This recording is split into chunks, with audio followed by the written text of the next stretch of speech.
Alright guys, welcome back to another episode of the Atheniano Show, Global Elections, Part 4.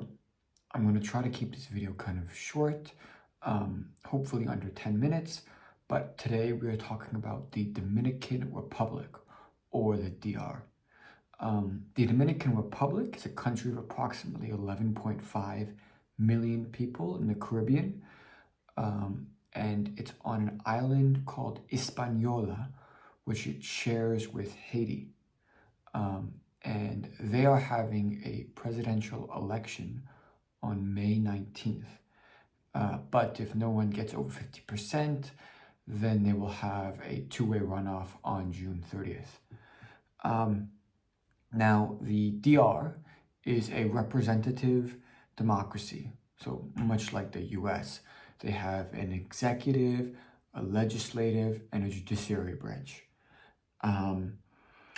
Now, their presidential race is mainly a three-way race between the incumbent, Luis Abinader, of the party Partido Revolucionario Moderno, Modern Revolutionary Party, or PRM, former three-term president, Leonel Fernandez of Fuerza del Pueblo, or People's Force, or FP, and Abel Martinez of the Partido de la Liberación Dominicana, or the Dominican Liberation Party, PLM.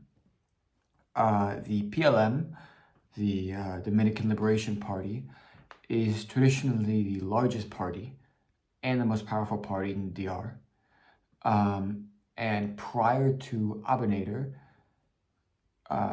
the Dominican Liberation Party has been in power for 16 years. Now, I previously said just a few seconds ago that it's a three-way race, but it's not really a three-way race because it's not really a race at all.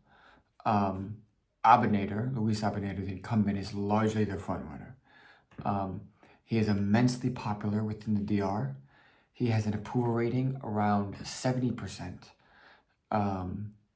And he's consistently polling above 60% nationally, which is rare in most countries, but particularly in Latin America. So by all intents and purposes, he is widely expected to win the presidency on Sunday by a huge margin, and there is not going to be a second round.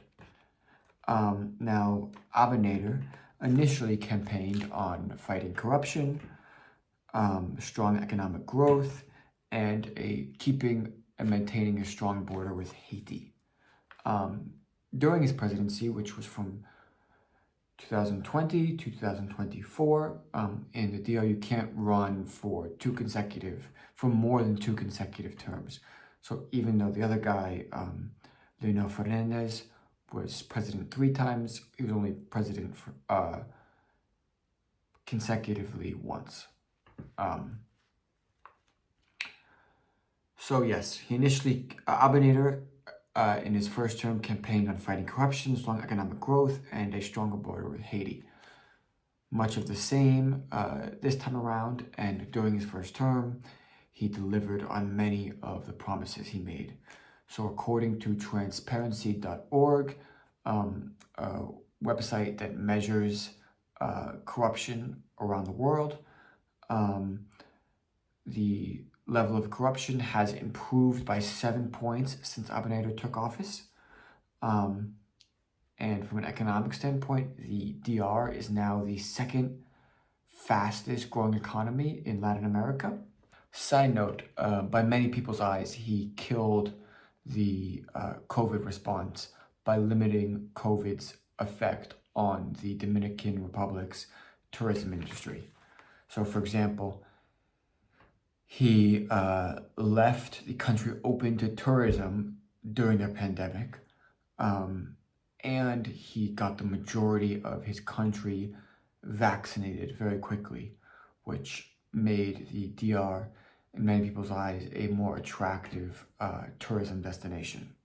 And besides tourism, interestingly enough, the DR is also the world's largest exporter of cigars. So you usually think of Cuba as being the capital of cigars, but the DR is actually the world's largest exporter of cigars. So finally, I mentioned the three promises: the economic growth, corruption, and now the border. So Abinader has held firm, very firm on immigration during his term. He began construction on a $120 million border wall with Haiti. He temporarily closed the border between the DR and Haiti in response to a dispute, or I guess disagreement between Haiti and DR, because Haiti wanted to build a canal from the Massacre River, which is a river that the DR and Haiti share, and the DR was opposed to that.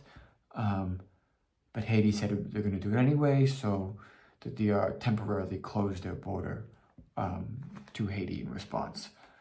And Abinader also issued record deportations of Haitians, including 170,000 Haitians in 2022. Abinader also refused to give support to Haiti for its current situation. I did a video on that previously, so you can check it out in the description. But anyway, he refused to offer support for Haiti in its current situation without the help of other international organizations chipping in. So this is kind of like a DR first policy. So yeah, relations between Haiti and the DR are complicated at best, very bad at its worst.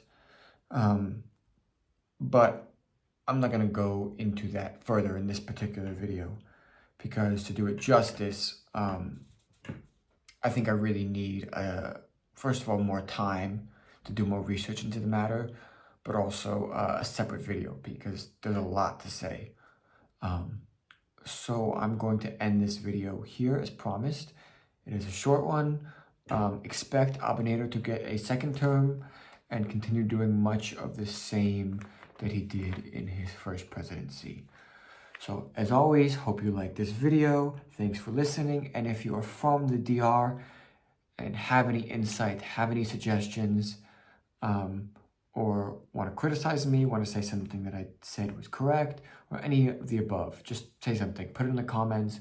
I'll spread it around, because your insight is valued immensely. So yeah, that's it from me. Again, hope you enjoyed. Subscribe if you like this video. Check out the other election videos from the playlist linked over here. And thanks for watching.